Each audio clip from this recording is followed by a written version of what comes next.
I've spent most of my life believing I could hear trouble before it arrived.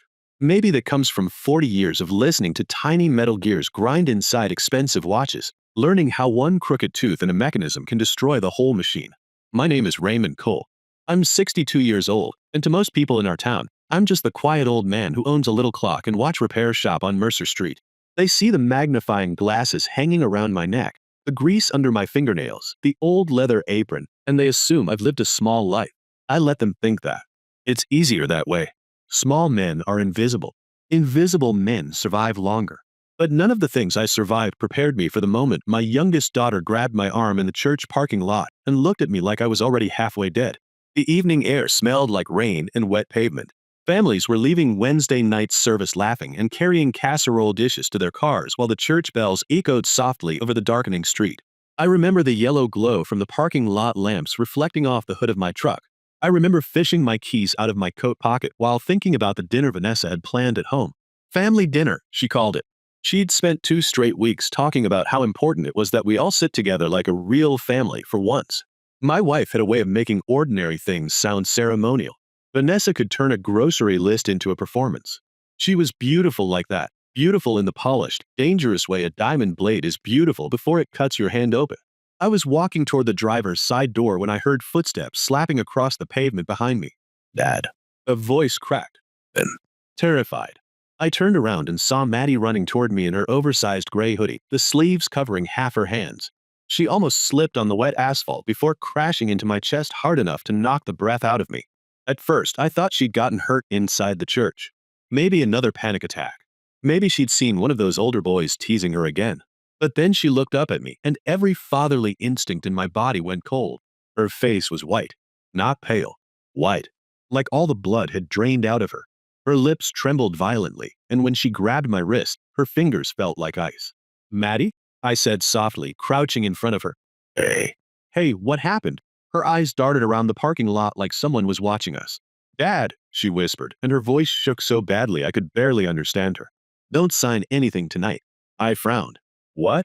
Please, she said louder, tears gathering in her eyes. Mom said after you sign, you won't wake up normal again. For a second, the entire world seemed to pause. Somewhere behind us, a car door slammed. Someone laughed near the church entrance. But all of it sounded distant, muffled, underwater. I stared at my daughter, trying to force my brain to make sense of the words that had just come out of her mouth. Vanessa had been talking for weeks about legal paperwork. She kept insisting my memory was slipping. She told our friends I forgot appointments. Told people I'd started repeating stories. Hell, she even convinced me to see a specialist after I misplaced my reading glasses twice in 1 month. It's just precautionary, baby, she'd say while rubbing my shoulders. I'm trying to protect you. Tonight's dinner was supposed to be about signing temporary authorization forms so she could help manage things if my health got worse. I'd laughed about it earlier that morning while drinking coffee in the kitchen. I told her she was acting like I was already buried. She kissed my cheek and smiled that smooth, elegant smile of hers. I just want to take care of you, Ray. Now my daughter was standing in a church parking lot trembling like prey hiding from a wolf. Sweetheart, I said carefully, what exactly did you hear? Maddie swallowed hard. Mom was talking to Grant in the study after school. My stomach tightened instantly at the sound of his name. Grant Ellis. Vanessa's son from her first marriage. 34 years old. Expensive suits. Expensive smile. Cheap soul. They thought I was upstairs, Maddie whispered. I heard them talking about medicine. Her voice cracked on the last word. Grant asked if you'd been drinking the tea every night. A strange pressure began building in my chest. Tea? Mom said yes. Maddie's eyes filled completely now. Then Grant said the medicine was working because you've been confused lately and people believe it now. I tried to speak, but nothing came out. My mind flashed backward through the last 3 months. The headaches. The dizziness. The moments where my thoughts felt foggy around the edges. Vanessa bringing me herbal tea every night before bed, always insisting I finish it because it helped me sleep. Dad, Maddie's voice broke again. Grant said after tonight you won't have legal capacity anymore. The words hit me harder than a punch. Legal capacity. Not something a child invents. Not something an 11-year-old misunderstands. That was adult language. Lawyer language. My pulse began thudding in my ears. Did your mother say that? I asked quietly. Maddie nodded once. She said once you sign the papers, nobody will question anything anymore. Then she grabbed my jacket tighter and started crying openly. Dad, I'm scared. I wrapped my arms around her immediately, holding her against my chest while my own heartbeat hammered like a war drum beneath my ribs.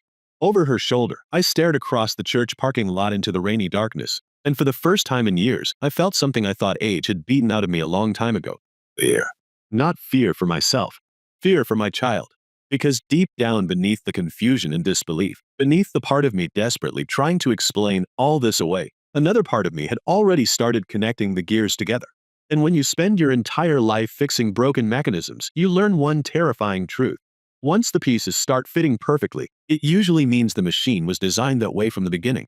I kept replaying Maddie's words in my head the entire drive home.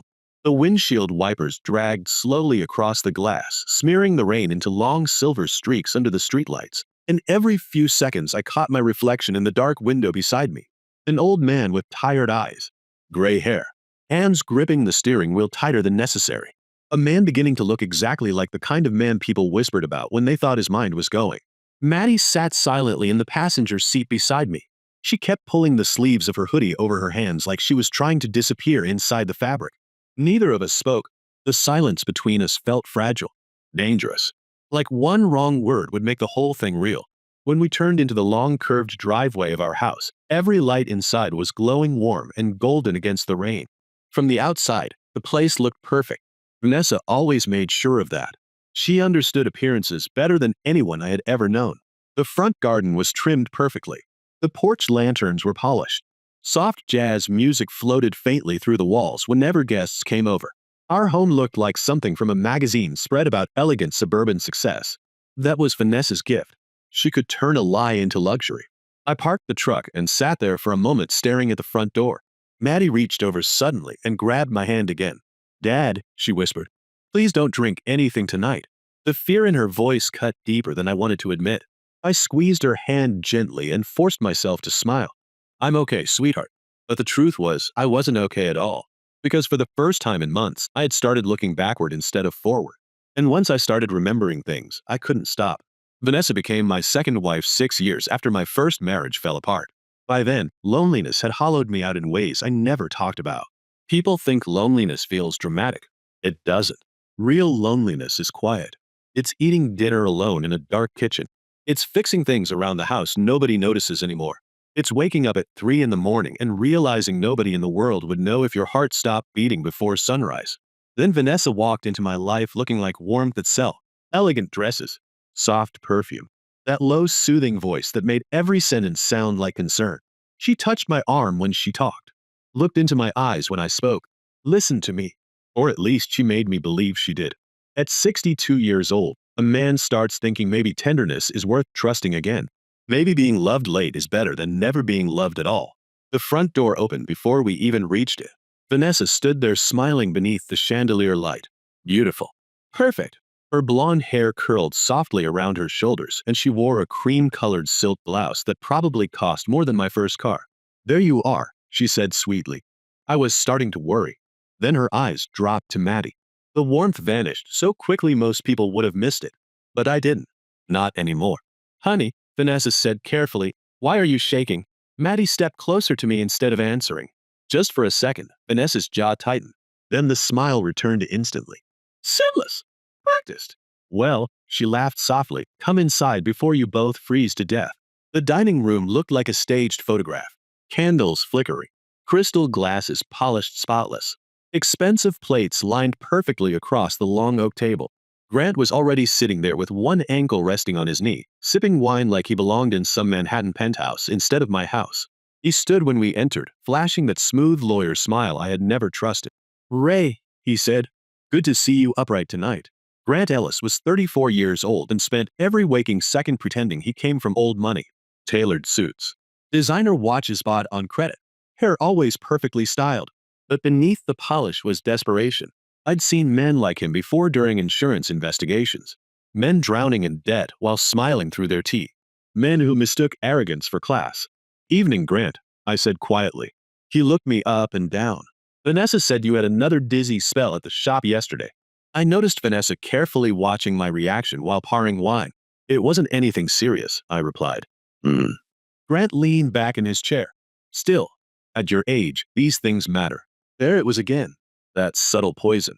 Not enough to insult me openly. Just enough to make everyone at the table picture me as fragile. Weak. Slipping. Vanessa placed her hand softly on my shoulder. Poor Ray, she said with a sympathetic smile toward the others. His mind's been drifting lately. He forgot the Petersons' names last week. My stomach tightened instantly. I remembered that dinner. I remembered struggling to remember the husband's name for almost 10 full seconds while Vanessa rubbed my back in front of everyone like I was a confused patient. At the time, I'd laughed it off. But now the memory felt different. Sharp. Deliberate. I sat down slowly while Maddie remained quiet beside me. Grant reached into his leather briefcase and removed a thick stack of papers. Nothing stressful tonight, he said smoothly. Just the medical trust paperwork we discussed. Basic protections. If anything ever happens to you mentally or physically, Vanessa can manage things without courts getting involved. My eyes drifted toward the papers. Medical trust. Power authorization. Temporary asset control. Words blurred together strangely for a moment, and suddenly I remembered every single night Vanessa handed me tea before bed. Chamomile. Lavender. Lemon balm. It helps you sleep, baby, she always whispered while kissing my forehead. Then came the headaches. The trembling in my fingers. The moments where my thoughts felt wrapped in fog. The dizziness at work. Forgetting names. Forgetting appointments. Forgetting whether I'd locked the front door. And every single time it happened, Vanessa looked at me with that same carefully crafted sadness.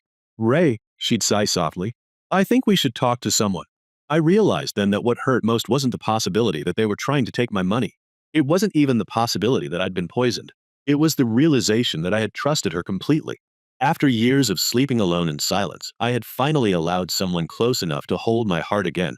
And now every memory with her suddenly felt contaminated. Like finding rot underneath polished wood. Grant slid the pen toward me across the table. Just signatures tonight, he said casually. Then Vanessa can help take some pressure off you. I stared at the pen for a long moment while the candlelight flickered against the silverware between us.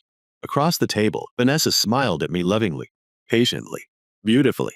But for the first time since I met her, I noticed something hiding underneath that smile. Not affection, not concern, hunger. I stared at the pen for what felt like an hour while the candlelight danced across the stack of papers in front of me. Vanessa's hand still rested lightly on my shoulder. Soft, elegant, possessive. Grant leaned back in his chair pretending patience, but I could see it in his eyes now. Hunger. Impatience. The same look I used to see on wealthy clients trying too hard to act calm while waiting for an insurance payout after their unfortunate accident. Suddenly the room felt too warm, too polished, too rehearsed. Maddie was sitting silently beside me with both hands clenched in her lap beneath the table. I could feel her fear radiating off her like cold air. That fear saved my life. I slowly set the pen down and rubbed my forehead. Head's killing me tonight, I muttered. Vanessa's expression changed instantly into practiced concern. Oh, baby, she whispered. You see? This is exactly why we need these protections. Grant pushed the papers another inch toward me. Just sign tonight, Ray. Then you can rest. I looked at the papers one more time before forcing out a tired sigh. I need air first. Grant's smile tightened. Vanessa glanced at him quickly before turning back to me. Raymond, sweetheart, we already scheduled everyone for tonight. Then they can wait 10 minutes. My voice came out firmer than I intended. The room went still for half a second. Grant recovered first, raising both hands like a diplomat avoiding conflict. Of course, he said smoothly. Take your time. Vanessa leaned down and kissed my cheek. Her perfume smelled like jasmine and poison. Don't be too long, baby. Maddie followed me the second I stood up. I grabbed my coat from the hallway hook while my pulse hammered so hard I could hear blood moving behind my ears. The moment the front door shut behind us, Maddie exhaled shackily like she'd been holding her breath underwater. Rain had started falling harder now. Thin silver needles under the streetlights. I opened the truck door for her, climbed behind the wheel, and backed out of the driveway without looking at the house again. Where are we going? Maddie whispered. To see someone I should have called weeks ago, I said quietly. Joe Mercer's diner sat on the edge of the old industrial district near the railroad tracks. Most people avoided that side of town after dark. Rusted warehouses, flickering neon signs, potholes filled with rainwater reflecting red brake lights like pools of blood. But Joe kept his diner open 24 hours because old habits die hard in retired detectives. The bell above the diner door jingled when we walked inside. Warm air wrapped around us instantly, thick with the smell of coffee, fried onions, and old wood polish. A country song played softly from the jukebox in the corner. Joe stood behind the counter wiping a glass with a towel that probably hadn't been cleaned since 1998. He was 67 now. Big shoulders gone soft with age. White beard. Crooked nose from an old bar fight. But his eyes were still cop eyes. Sharp. Tired. Impossible to fool.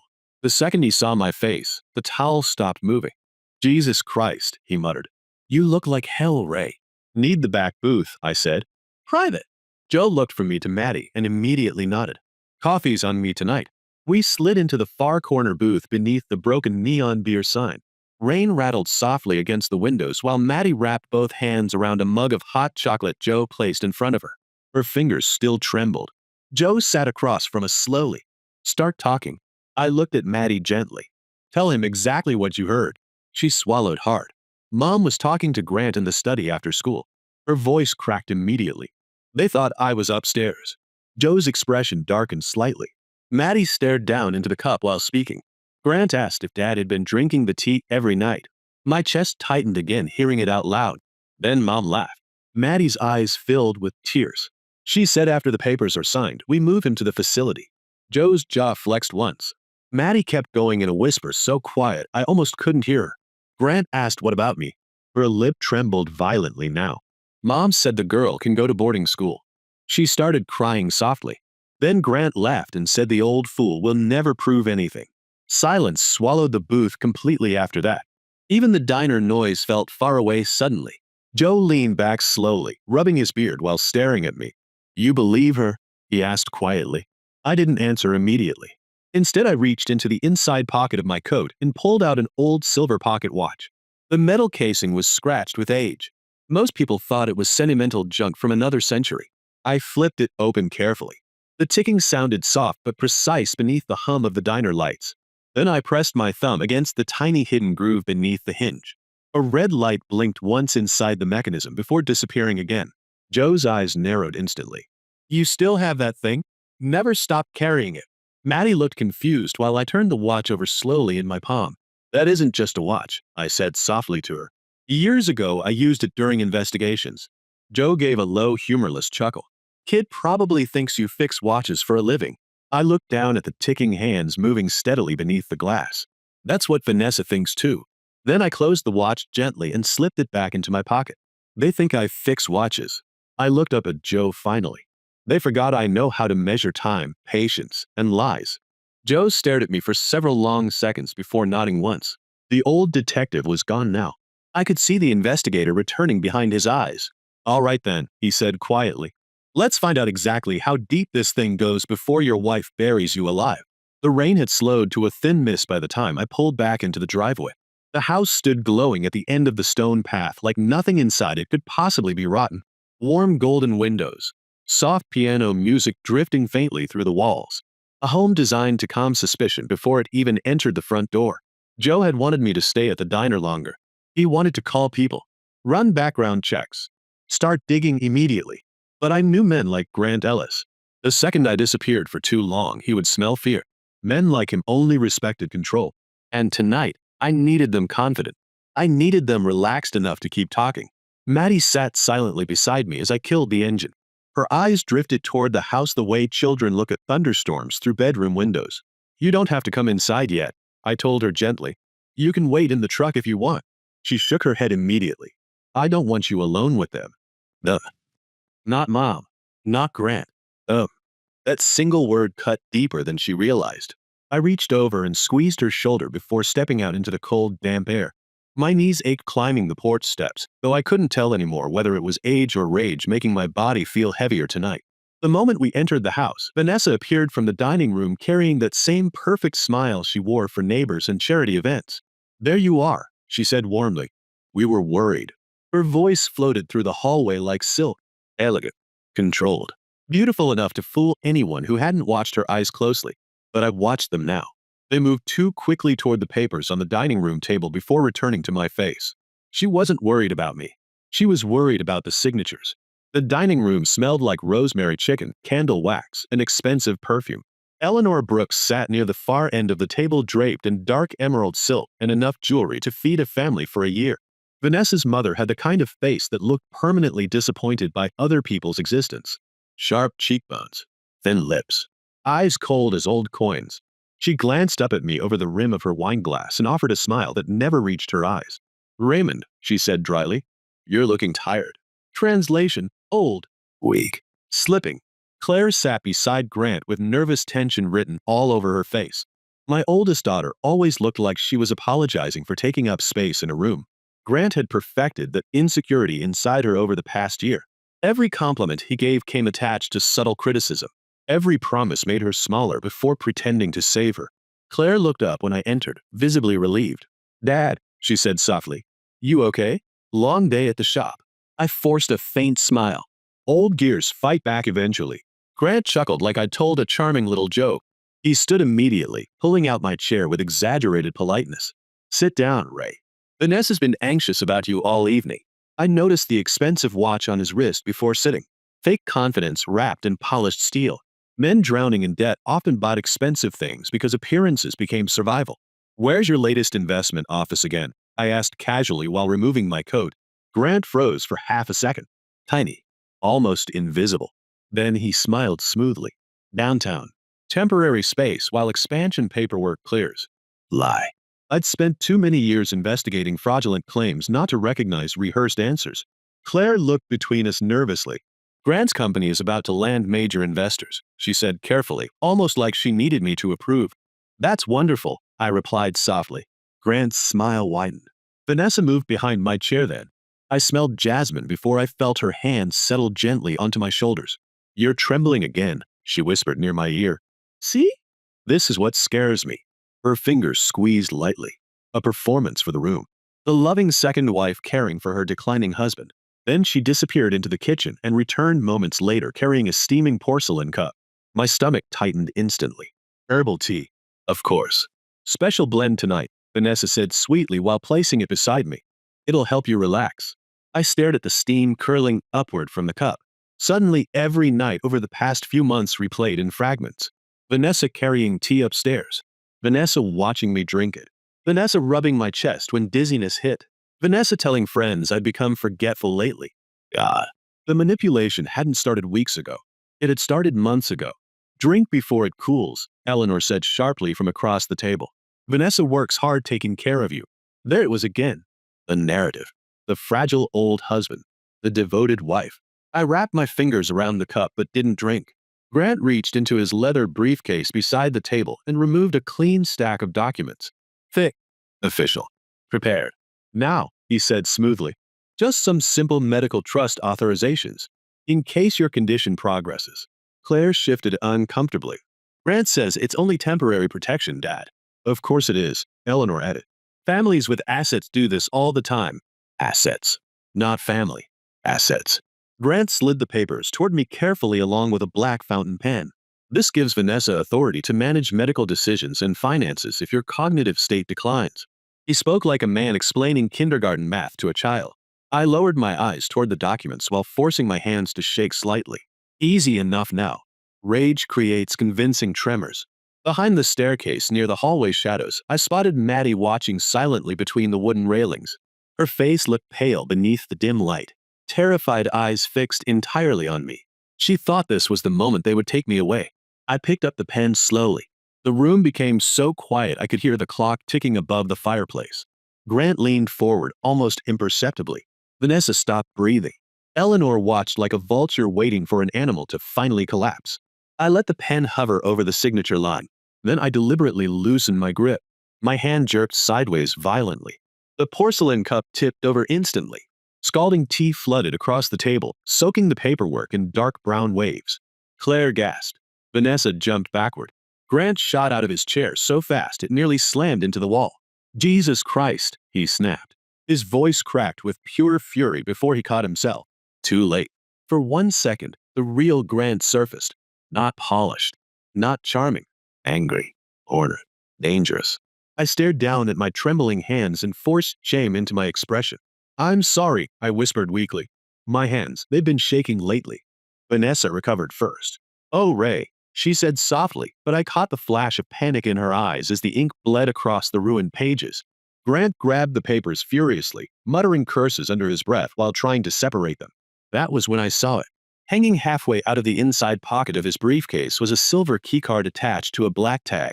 The words printed across it were small, but years of examining tiny watch engravings trained my eyes better than most men half my age. Willow Crest Neurological Care Facility. My pulse slowed instantly. Not fear, clarity. Because suddenly the entire machine clicked together inside my head with terrifying precision. The T, the paperwork, the diagnosis, the facility. They weren't trying to help me. They were preparing to bury me alive. I barely slept that night. I lay beside Vanessa in the dark while rain tapped softly against the bedroom windows and listened to the slow rhythm of her breathing. Calm, steady, peaceful. The breathing of someone with no fear left inside them. Every few minutes she would shift slightly beneath the blankets and press herself closer to me as if she were still the woman who once claimed she couldn't fall asleep without hearing my heartbeat. I stared into the darkness above our bed and realized something horrifying. The most dangerous predators are never the loud ones. They survive because they learn how to look safe. Around 3 in the morning, Vanessa stirred beside me and rested her hand gently against my chest. You awake? She whispered sleepily. I closed my eyes immediately and forced my breathing slower. A few seconds passed. Then I felt her fingers slide carefully beneath my pillow.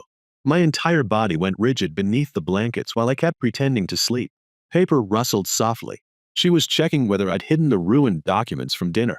When she found nothing, her hand lingered there for another moment before slowly withdrawing. Then she kissed my shoulder lightly. Poor Ray, she whispered into the darkness. You're making this harder than it has to be. I didn't move again until sunrise.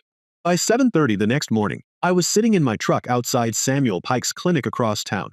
The building looked exactly the same as it had 20 years ago. Small brick exterior, white shutters, a faded blue sign hanging crooked beside the entrance. Sam never cared about appearances. He cared about facts. That was why I trusted him. We met back when I still worked high-end insurance investigations for private firms handling fraud cases among wealthy clients. Sam had testified in 3 of my investigations after spotting forged neurological diagnoses hidden inside medical records worth millions in estate disputes. He hated corruption with the kind of quiet intensity only honest men possess.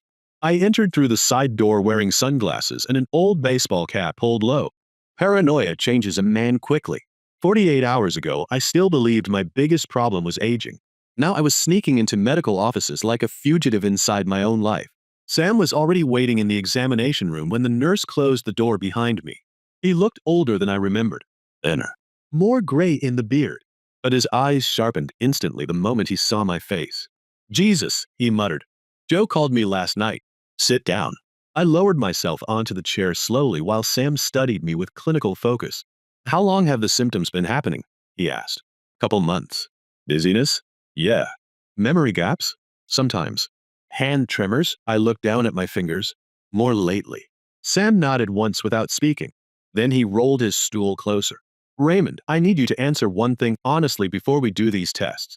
His voice dropped lower. Has anyone been controlling your medication or food? The question settled over the room like cold fog. I thought about Vanessa standing in the kitchen every night preparing tea. Vanessa reminding me to drink every drop. Vanessa telling friends my mind was slipping while rubbing my shoulder like a devoted caretaker. Yes, I answered quietly. Sam's expression hardened instantly. Blood work took less than 20 minutes.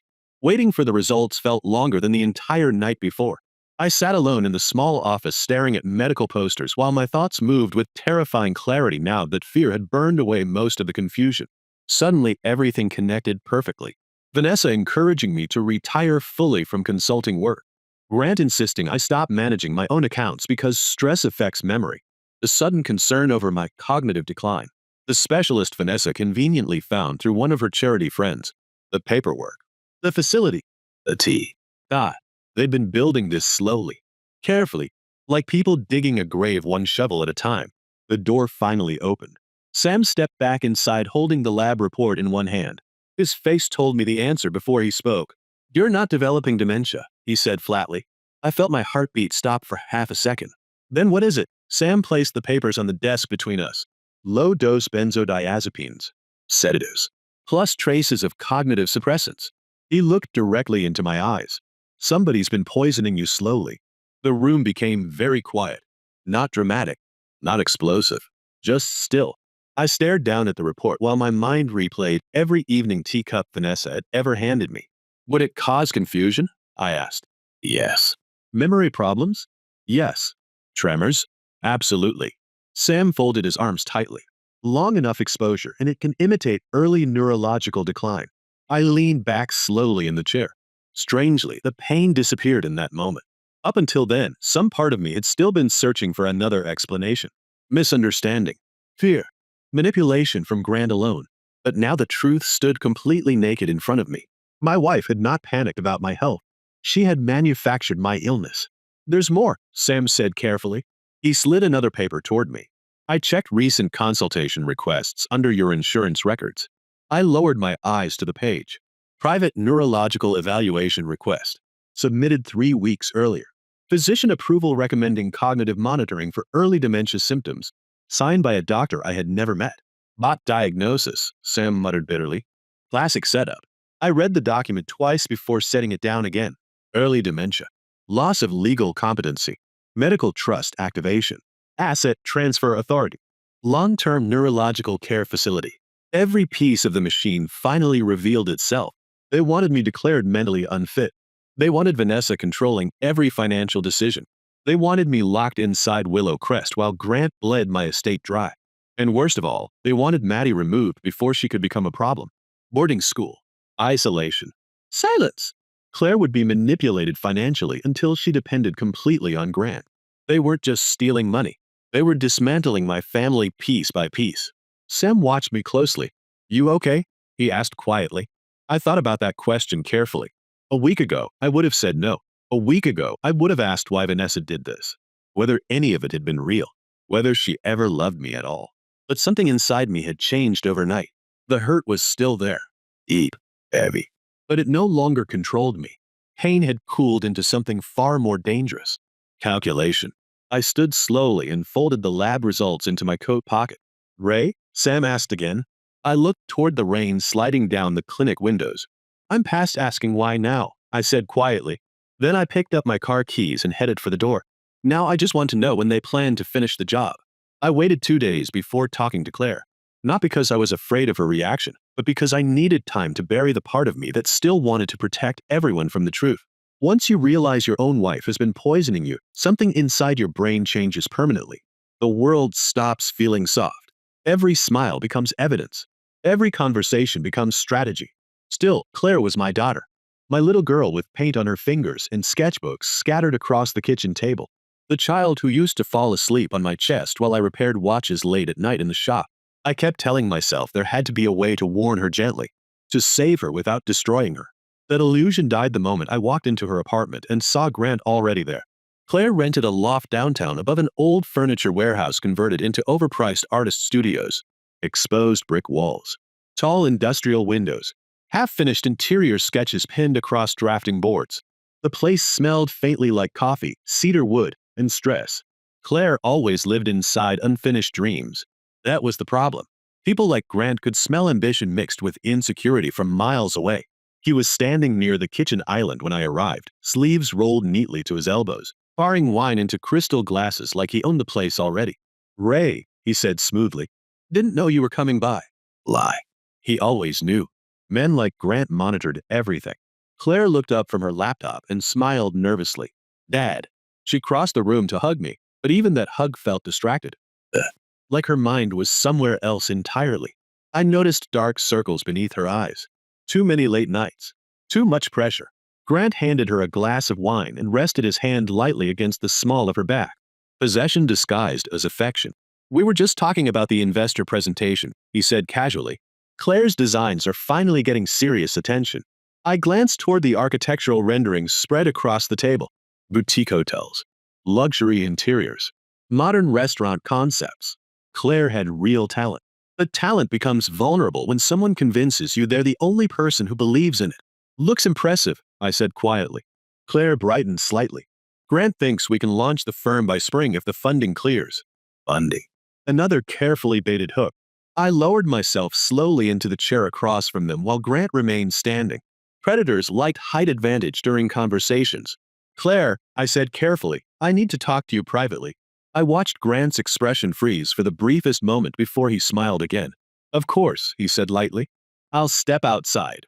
But Claire shook her head almost immediately. It's okay. You can say it in front of him. My chest tightened a little. Not because she trusted Grant, because she trusted him more than she realized. I looked at my daughter for a long moment before speaking. I went to see Dr. Pike. Her eyebrows lifted slightly. Why? Because something's wrong. Grant moved quietly toward the kitchen sink behind her, pretending to rinse his glass while listening to every word. The symptoms Vanessa's been talking about. I kept my eyes on Claire. They're not dementia. Claire frowned immediately. Dad, Sam found sedatives in my blood. Silence hit the room hard. Claire blinked twice like she hadn't heard me correctly. What? Someone's been drugging me. Grant laughed softly behind us. Not loud. Just enough disbelief to sound insulting. Ray, he said carefully, that's a pretty serious accusation. I ignored him completely. Claire, listen to me. My voice stayed calm. Controlled. Vanessa and Grant are trying to declare me mentally incompetent. Claire stared at me in stunned confusion. Dad, what are you talking about? The paperwork. The medical trust. Willow Crest. Her face changed instantly at the facility name. Tiny reaction. Fear maybe. Recognition. How do you know about Willow Crest? She asked quietly. Grant stepped forward smoothly before I could answer. Because he's spiraling, he said gently to her. Claire, this is exactly what your mother's been worried about. Mother. Not Vanessa. Clever. Always positioning her as family while turning me into the unstable outsider. I looked at Claire again. Sweetheart, I need you to hear me carefully. They've been planning this for months. Claire shook her head slowly now. No. Yes. No, Dad. Her voice cracked harder this time. Vanessa takes care of you. She's poisoning me. Stop. She stood abruptly from the table. Tears were already building in her eyes now. Do you hear yourself? Grant moved beside her instantly, one hand settling gently on her shoulder like a savior arriving at exactly the right moment. Claire, I said softly, I have proof from Sam. Sam Pike is your friend. He's also a doctor. And maybe Vanessa is right. The words hit harder than I expected. Claire folded her arms tightly around herself while staring at me with terrified frustration. Maybe you are paranoid. The room went completely still after that. I felt something inside my chest crack quietly. Not anger. Worse. Grief. Because in that moment, I realized they'd already started taking my family away from me piece by piece. Claire wasn't stupid. She was trapped. Manipulated slowly through love, ambition, and emotional dependence until trusting Grant felt safer than trusting her own instincts. I saw it clearly now. Every exhausted expression. Every nervous apology. Every time she looked toward him before answering questions. Grant wasn't just controlling her financially. He was teaching her to doubt herself. And now he was teaching her to doubt me too. Claire wiped at her eyes angrily. You think everyone's conspiring against you because you're scared of getting older. I lowered my gaze briefly. God, she sounded exactly like Vanessa now. Maybe you should sign the papers, she whispered. Maybe you need help. Grant looked at me then. Calm. Victorious. But I noticed something underneath the confidence now. Tension. Because he expected me to explode. That was the trap. Angry old man. Unstable father. More evidence. Instead, I stood slowly and picked up my coat. Claire looked startled immediately. Dad. It's okay. My voice came out quieter than hers. Gentler. That seemed to confuse her more than anger would have. I walked toward her carefully and kissed the top of her head the same way I used to when she was little. You don't have to believe me today. Her body stiffened slightly beneath the touch. But one day, I whispered, you're going to remember this conversation and realize I was trying to save you too. Grant's eyes followed me the entire way to the door. Calculating. Suspicious. But I no longer cared whether they believed me or not.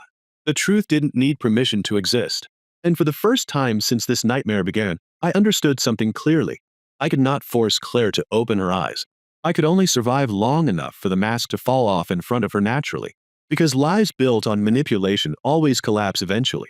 The only question was how much blood they spilled before they did.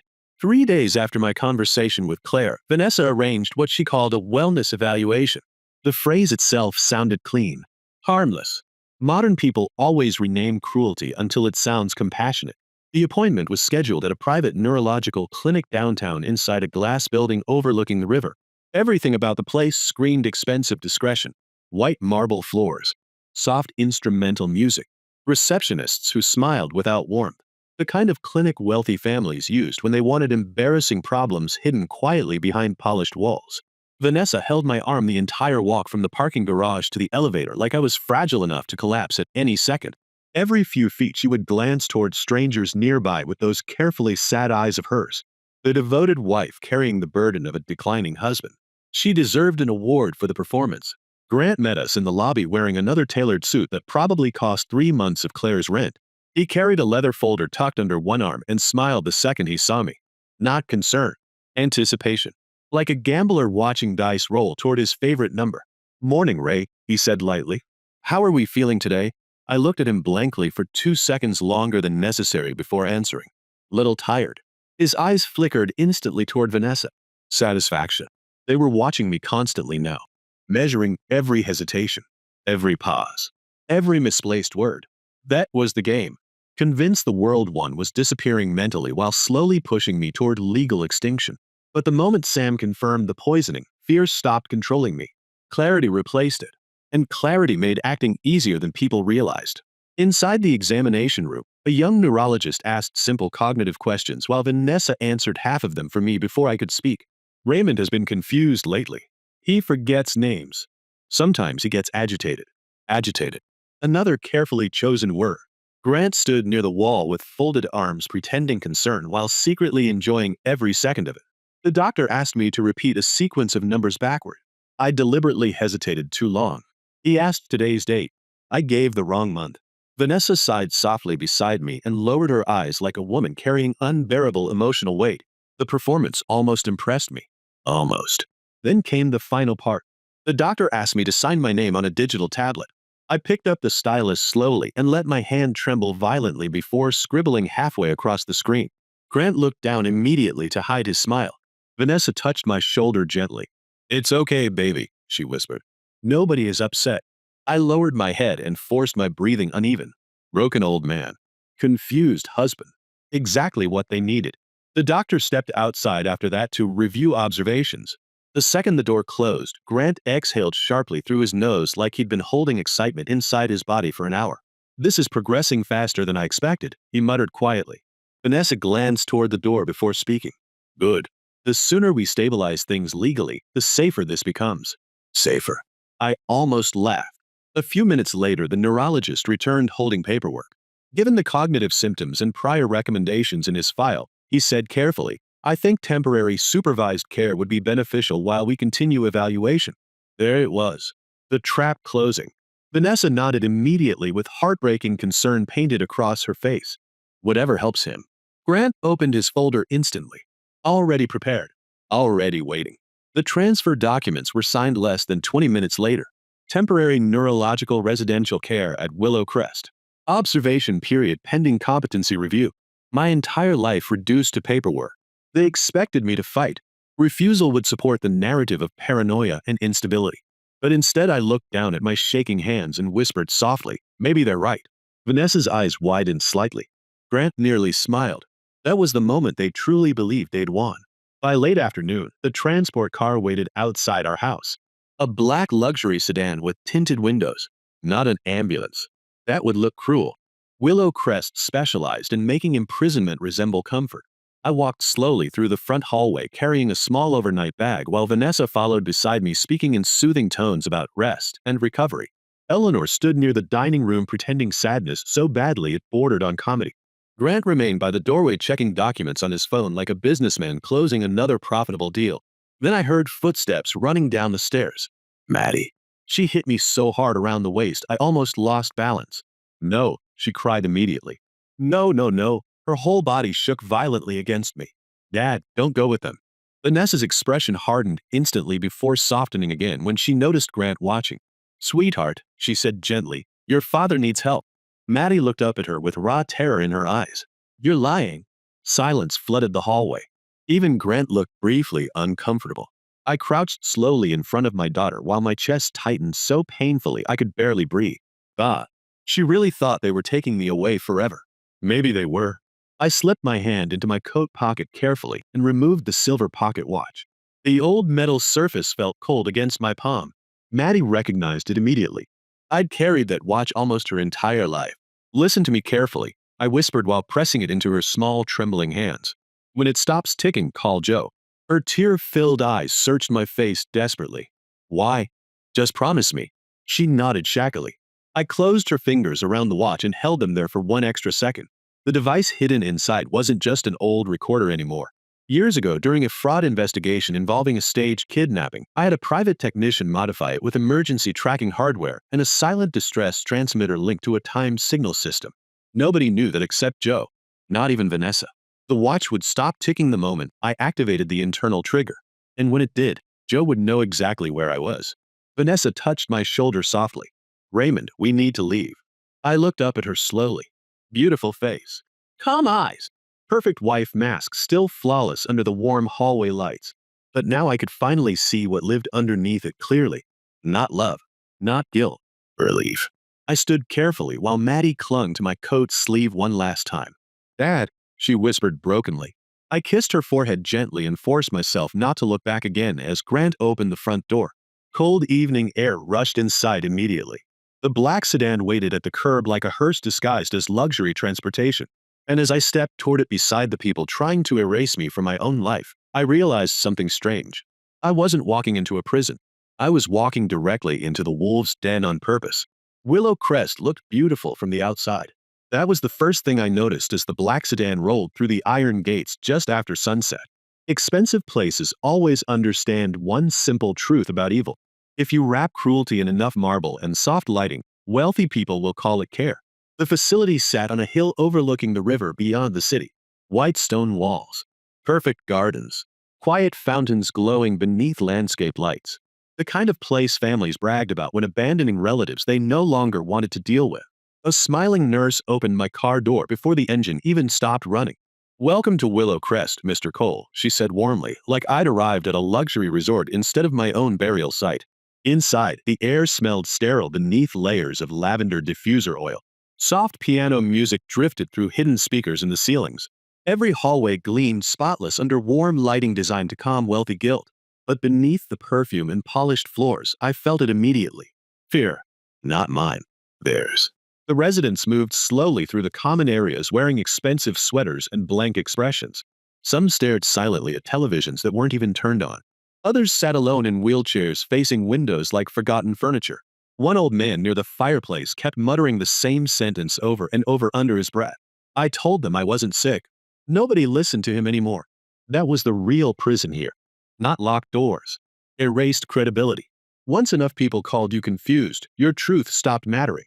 The intake process lasted almost 2 hours. Blood pressure checks, cognitive evaluations, medication reviews. Every answer I gave was written down with careful little notes beside it while nurses exchanged subtle looks over clipboards. Patient appears disoriented. Mild memory instability. Paranoid tendencies regarding family members. They were building my coffin one observation at a time. Around 9 that night, a nurse entered my room carrying a small plastic cup and syringe. Evening medication, Mr. Cole.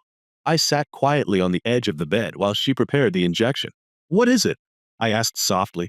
Just something to help you rest. Lie.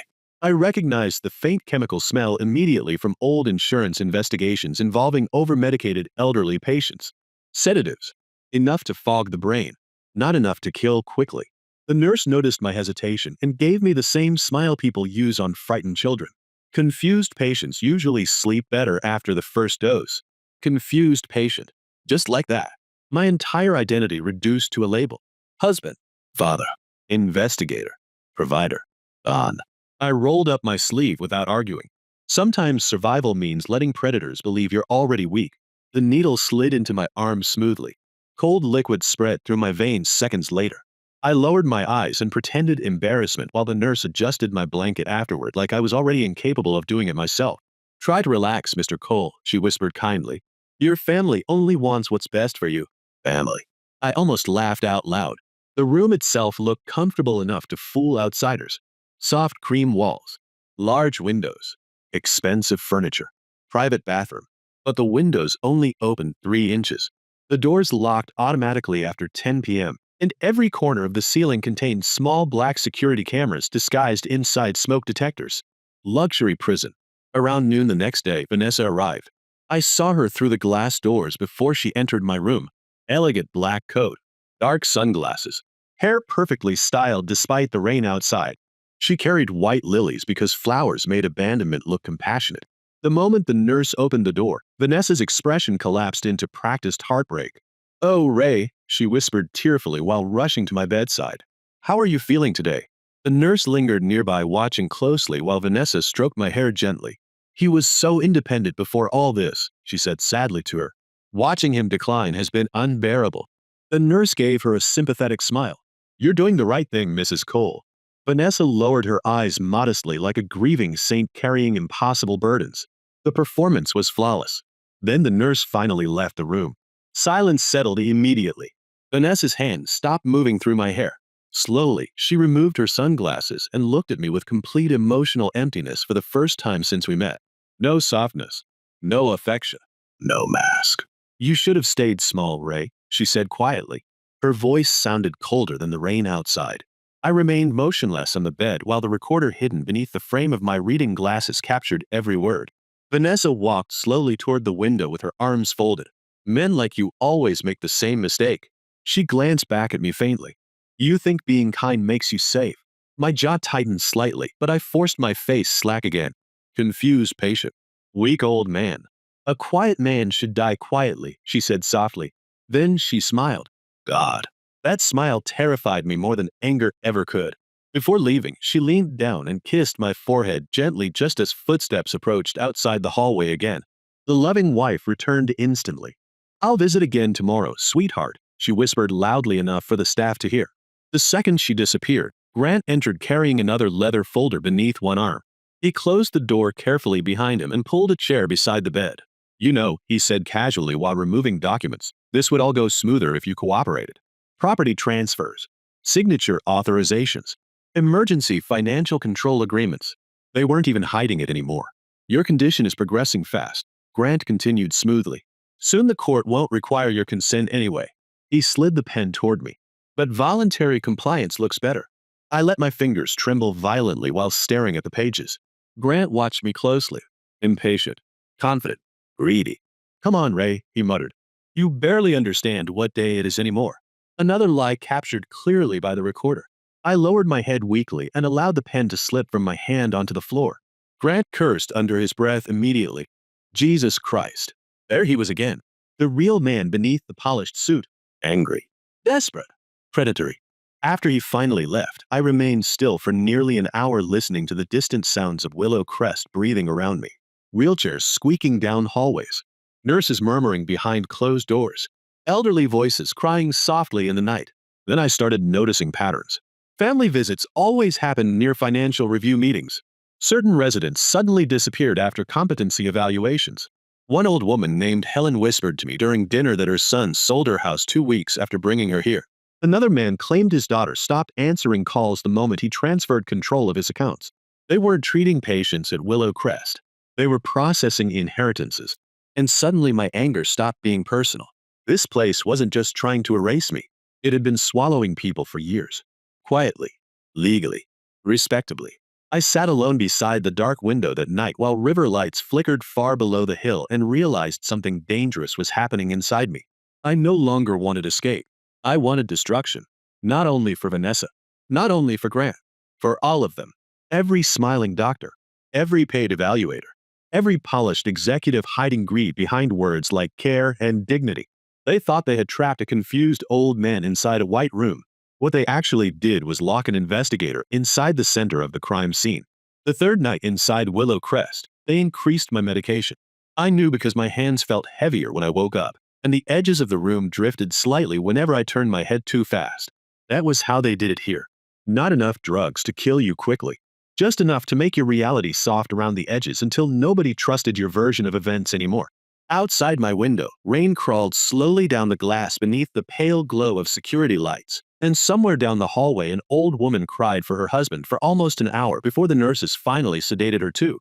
I sat alone in the silence afterward thinking about Maddie, wondering if she was sleeping, wondering if Vanessa had already started poisoning her mind against me the same way she poisoned my body. Then sometime after midnight, the tiny vibration hidden inside the emergency transmitter sewn beneath my watch strap pulsed once against my wrist. Soft. Brief. Most people would never notice it, but I noticed everything. The pocket watch had stopped ticking. Maddie had opened it. Back at the house, my daughter sat alone on the floor of her bedroom, hugging her knees while the silver pocket watch rested in her trembling hands. Vanessa had spent the entire evening downstairs with Grant and Eleanor drinking wine beside the fireplace, speaking in low voices about legal transitions and protecting family assets. Maddie heard every word through the heating vents. They thought she was too young to understand adult conversations. That was their mistake. Children hear everything adults are careless enough to whisper. The house felt colder without me there. Too quiet. Too polished. Maddie stared down at the watch face beneath her bedroom lamp and realized the ticking had stopped completely sometime after 11. Her breathing tightened instantly. She remembered my voice perfectly. When it stops ticking, call Joe. Fear sat in her chest like ice, but something stronger pushed underneath it now. Determination. The kind children discover only when the person they love most is in danger. Maddie waited until Vanessa went upstairs. She listened carefully to the bedroom door close. Then she moved. Hoodie, sneakers, backpack. The watch clenched tightly inside her pocket. She slipped through the back door into the freezing rain without making a sound. The streets were nearly empty at that hour. Water splashed beneath her shoes while she ran through narrow side roads toward the industrial district. Passing headlights sprayed cold light across her frightened face every few minutes, but she never slowed down. Because somewhere inside her 11-year-old mind, she already understood something terrible. Adults were failing, which meant a child had to save everyone instead. Joe Mercer nearly dropped the coffee mug he was washing when Maddie burst into the diner soaked from head to toe. The bell above the entrance rattled violently as she stumbled inside, gasping for breath. "Joe!" she cried immediately. The watch stopped. Joe's expression changed instantly. He rushed around the counter and grabbed her shoulders. "Where's your mother?" "At home." "Did anyone follow you?" Maddie shook her head while pulling the pocket watch from her hoodie pocket with shaking hands. Joe stared at it for one long second before locking the diner doors and flipping the closed sign around. "Come on," he muttered. Back booth. Rain hammered against the windows while Joe carefully opened the silver casing beneath the yellow booth light. His thick fingers moved with surprising precision as he pressed against the hidden latch inside the mechanism. A tiny compartment slid open beneath the gears, revealing a blinking red light no larger than a grain of rice. Maddie wiped tears from her face while watching him. "What is that?" "Your father's insurance." Joe removed the miniature chip carefully and connected it to an old laptop from beneath the counter. The screen flickered twice before audio files appeared. Time stamps. Location pings. Hidden recordings. Maddie stared in confusion while Joe selected the newest file. Static crackled softly. Then Vanessa's voice filled the diner speakers clear as glass. "You should have stayed small, Ray." Maddie's face went white instantly. Joe listened silently while Vanessa continued speaking from inside the recording. "A quiet man should die quietly." The diner suddenly felt too still, too cold. Maddie covered her mouth with both hands as tears flooded her eyes again. "She really did it," she whispered brokenly. Joe's jaw tightened hard enough to twitch. Then Grant's voice entered another recording discussing property transfers and competency reviews. Enough evidence to destroy careers. Enough evidence to send people to prison. But Joe kept listening because old detectives trusted patterns more than moments. When the final recording ended, he immediately reached for the diner phone. "Who are you calling?" Maddie asked softly. "People who still give a damn." Dr. Samuel Pike arrived less than 30 minutes later wearing a raincoat over wrinkled clothes, exhaustion carved deep into his face. He listened to the recordings twice without interrupting once. By the end, his expression looked murderous. "This is bigger than Raymond," he muttered quietly. "Way bigger." Joe nodded once. "Willow Crest has been doing this for years." Sam looked toward Maddie sitting silently in the booth clutching hot chocolate she barely touched. "Your father knew this might happen," he said gently to her. "That's why he trusted you with the watch." Maddie lowered her eyes immediately. "I was scared." Joe leaned forward carefully. "Kid."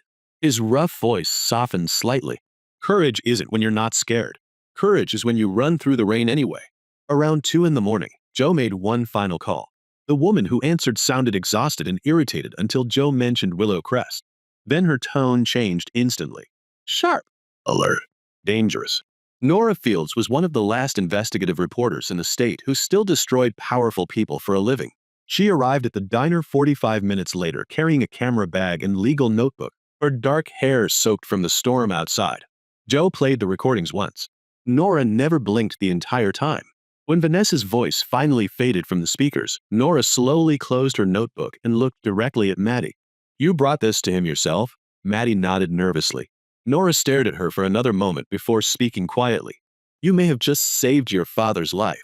And sitting alone inside Willow Crest beneath the soft white prison lights, I had no idea that the smallest person in my family had just become the most dangerous one. By the time they rolled my wheelchair into the Grand Aurora Ballroom, I already knew the empire Vanessa built from lies was beginning to crack beneath her feet. The ballroom glittered like a palace under gold chandeliers and cascading crystal lights. Wealthy donors drifted between marble columns holding champagne glasses while a string quartet played near the stage. Women in designer gowns laughed too loudly. Men with silver hair and political smiles discussed tax write-offs disguised as philanthropy. The entire night smelled like expensive perfume and corruption. And at the center of it all stood a massive banner stretched above the stage in elegant gold lettering. The Raymond Cole Foundation for Cognitive Care.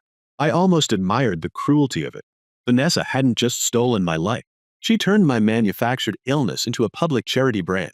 The nurse pushing my wheelchair leaned closer and whispered softly, "Your wife worked so hard organizing this." I kept my eyes dull and unfocused while cameras flashed around us.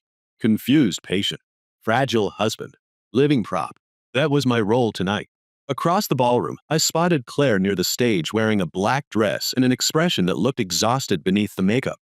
Grant stood beside her with one hand resting confidently at her waist while introducing her to investors. Even from across the room, I could see Claire forcing smiles she didn't feel. Grant was still feeding her dreams about launching her design company together, still shaping her into a useful extension of himself. My chest tightened briefly when I noticed Maddie standing alone near the back wall beside Joe Mercer and Nora Fields. Maddie's eyes found mine instantly. Fear, hope, determination, all mixed together inside the face of an 11-year-old child forced to become braver than most adults. Joe gave me one subtle nod. Everything was ready. Vanessa appeared moments later wearing a silver evening gown that shimmered beneath the ballroom lights like polished ice. Beautiful, untouchable, dangerous. She leaned down beside my wheelchair and kissed my cheek gently while photographers snapped pictures around us. Smile, sweetheart, she whispered softly through clenched teeth. Just a little longer. Then she straightened elegantly and walked toward the stage while the audience applauded. Watching her move through the crowd was like watching a queen returning to her throne. Every movement precise, every expression rehearsed. Nobody in that ballroom saw the predator beneath the diamonds. Vanessa stepped behind the podium and lowered her eyes emotionally before speaking into the microphone. Thank you all for being here tonight. Her voice echoed warmly through the ballroom speakers. As many of you know, my husband Raymond has been battling severe cognitive decline over the past year. A few sympathetic murmurs spread through the audience. Vanessa paused dramatically before continuing. The man I married dedicated his life to hard work, honesty, and protecting others. Even now, she glanced toward me with practiced heartbreak. Even now, though Raymond may not remember us, we will protect his legacy. Applause exploded across the ballroom. I heard Eleanor sniff dramatically near the front row. Grant lowered his head respectfully like a grieving son carrying impossible responsibility. Oscar-worthy performances from all of them. Vanessa continued speaking about compassion, neurological care, and dignity for aging families while giant screens behind the stage displayed carefully selected photographs of me smiling beside her during vacations and charity galas. A manufactured love story for public consumption. But beneath the ballroom lights, I noticed tiny details beginning to shift. Nora Fields moving quietly toward the media control booth near the back wall. Joe checking his watch. Maddie clutching the silver pocket watch tightly against her chest like it was the last honest thing left in the room. Then Grant stepped onto the stage beside Vanessa carrying a thick leather folder. Tonight, he announced smoothly, we're also proud to introduce Claire Cole as future creative director and business partner for the Foundation's expansion initiative. Claire looked startled by the sudden announcement. She forced a nervous smile while cameras turned toward her. Grant wrapped an arm around her waist possessively. Claire represents the next generation of the Cole legacy. Lie after lie after lie. He was still trying to bind her financially before the collapse came. Grant opened the folder and removed legal documents while Vanessa watched from beside him smiling proudly. These final transition agreements, he continued confidently, will officially secure management authority and charitable asset protection moving forward. That was the moment the ballroom lights flickered once. Tiny. Brief. Most guests barely noticed. Then the giant projection screens behind the stage suddenly went black. Grant frowned immediately. What the hell? Static crackled loudly through the speakers. The audience shifted uneasily. Vanessa turned sharply toward the media booth. Then the video started playing. The first image showed Vanessa standing in our kitchen beneath dim evening light, crystal clear, her hand opening capsules over my teacup, white powder falling silently into the liquid. The ballroom went dead quiet instantly. Vanessa's face lost all color. "Turn that off," she snapped immediately. But the next recording started before anyone moved. Grant's voice filled the speakers. "After the papers are signed, we move him to the facility." Another voice. "Vanessa." "Cold. Tom. The girl can go to boarding school." Then Grant laughed softly. "The old fool will never prove anything." Gasps spread through the ballroom like wildfire. Claire stared at the screens in absolute horror. Her entire body went rigid beside Grant. More footage appeared. The private neurologist accepting cash inside a parking garage. Willow Crest staff forcing trembling elderly residents to sign transfer papers. Sedated patients crying in locked rooms. Vanessa whispering inside my room at Willow Crest. "You should have stayed small, Ray." Another clip. "A quiet man should die quietly." Panic erupted instantly across the ballroom. Donors stood from tables shouting questions. Cameras turned violently toward the stage. Eleanor looked ready to faint. Grant lunged toward the technician booth screaming for someone to shut the feed down. But Nora Field stepped directly into his path holding press credentials and a live broadcast camera behind her. "Too late," she said coldly. Claire stumbled backward away from Grant like she'd finally seen the monster standing beside her clearly for the first time. "Claire," Grant snapped urgently, reaching for her arm. She jerked away instantly. "Don't touch me." Vanessa grabbed the microphone desperately. "These videos are fake." Her voice cracked now. "They've been manipulated." But nobody was listening anymore. Because at that exact moment, I slowly placed both hands on the wheelchair arms and stood up. The ballroom fell silent so fast it felt like the air itself stopped moving. I could hear camera shutters clicking somewhere near the stage. Vanessa stared at me in complete horror. Grant froze mid-step. Claire covered her mouth with trembling hands. I stood there beneath the chandelier lights, no longer slumped, no longer confused, no longer weak. Just a man looking directly at the people who tried to bury him alive. Then I spoke the words that shattered the room completely. "I remember everything." Absolute silence followed. Heavy. Suffocating. Disbelieving. Vanessa's face drained completely white beneath the stage lights. Grant looked like someone had punched straight through his chest. Around the ballroom, wealthy donors stared at me with the same horrified expression people wear when they realized they applauded evil only seconds earlier. I looked directly at Vanessa while security guards and reporters rushed through the chaos behind her. "You poisoned me." My voice echoed coldly across the ballroom. "You tried to erase me." Then I turned slowly toward Grant. "And you mistook kindness for weakness." Somewhere behind the crowd, Maddie started crying quietly. Not from fear this time. Relief. Because the ghost they buried inside Willow Crest had just stood back up in front of the entire world. The silence after I stood from the wheelchair lasted only 3 seconds. Then the ballroom exploded into chaos. Reporters surged toward the stage like wolves smelling blood. Wealthy donors stumbled backward from their tables in disbelief while cameras flashed so rapidly the entire room pulsed white every few seconds. Vanessa remained frozen beside the podium, staring at me with the face of someone watching a corpse sit upright inside its coffin. Grant recovered first. Men like him always did. Survival instinct. Calculation. Panic hidden beneath performance. "This is a setup," he snapped loudly, stepping toward the microphone. "These recordings are illegally manipulated." But nobody was listening anymore. Because the giant screens behind him were still playing footage from Willow Crest. Sedated residents crying in locked rooms. Nurses forcing trembling signatures onto transfer documents. The fake neurologist accepting envelopes of cash beside a black SUV. Every polished lie in the room was collapsing publicly in real time. Then the ballroom doors burst open. Uniformed officers flooded inside alongside state investigators and federal financial crime agents. The music stopped instantly. Conversations died mid-sentence. One detective walked directly toward the stage holding a warrant folder in one hand. "Grant Ellis," he called sharply. "DR. Harold Levin. Director Samuel Pierce." Nobody leaves this building. Panic spread visibly now. Near the back of the ballroom, the private neurologist who diagnosed me with early dementia tried slipping toward a service hallway before 2 officers intercepted him immediately. Another team moved toward the Willow Crest executive standing near the donor tables. The man's face turned gray as agents seized his phone and briefcase. It was beautiful to watch. Not because of revenge. Because predators finally looked afraid. Grant grabbed Claire's wrist suddenly. Hard. Too hard. Come with me, he hissed under his breath. Claire jerked slightly from the force while cameras swung toward them instantly. Grant. Now. His polished mask was gone completely now. Sweat gathered near his temples beneath the ballroom lights. You signed the investment agreements too. Claire's expression changed immediately. Fear. Confusion. Realization. What? You're attached to the company financially, he snapped urgently.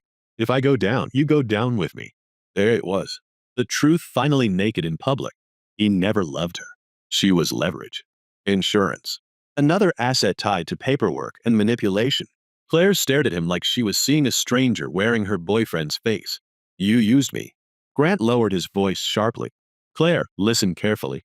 We leave together right now, or she ripped her arm away so violently he lost balance for half a second. Then, without saying another word, Claire grabbed the investment contract folder from his hands. The ballroom cameras followed every movement. Every guest watched silently while she flipped through the pages with trembling fingers. I saw tears building in her eyes. Not weakness. Mourning. Mourning the illusion she spent years trying to believe in. Then she tore the contract directly down the middle. The sound ripped through the ballroom louder than shouting.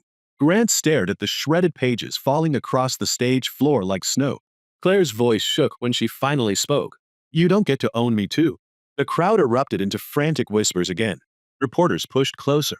Grant lunged toward her angrily, but two officers grabbed him before he reached her.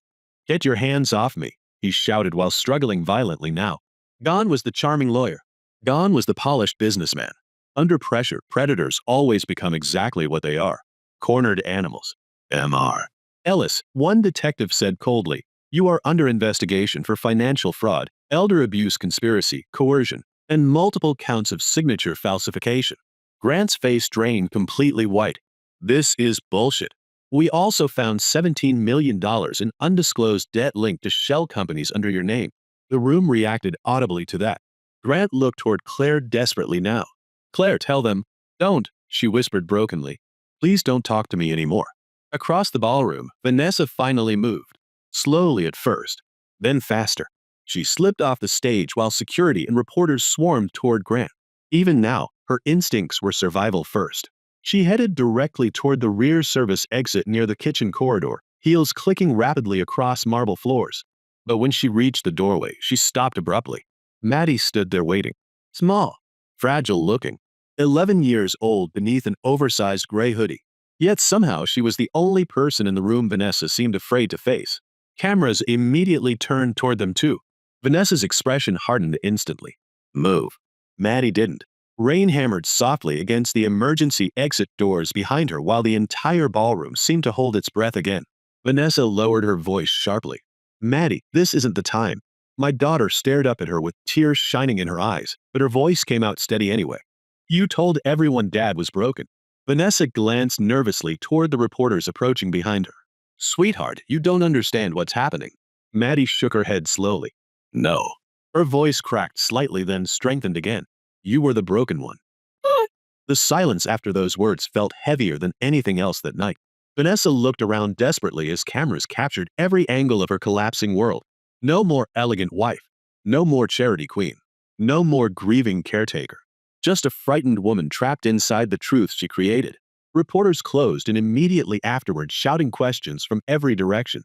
MRS. Cole, did you drug your husband? How long was Willow Crest operating illegally? Did you falsify dementia claims? Did you target other patients? Flashbulbs exploded around her face nonstop now. Vanessa tried speaking twice, but nothing coherent came out. For the first time since I met her, she looked small. Truly small. Not because she lost money. Not because she was caught. Because the world finally saw her without the mask.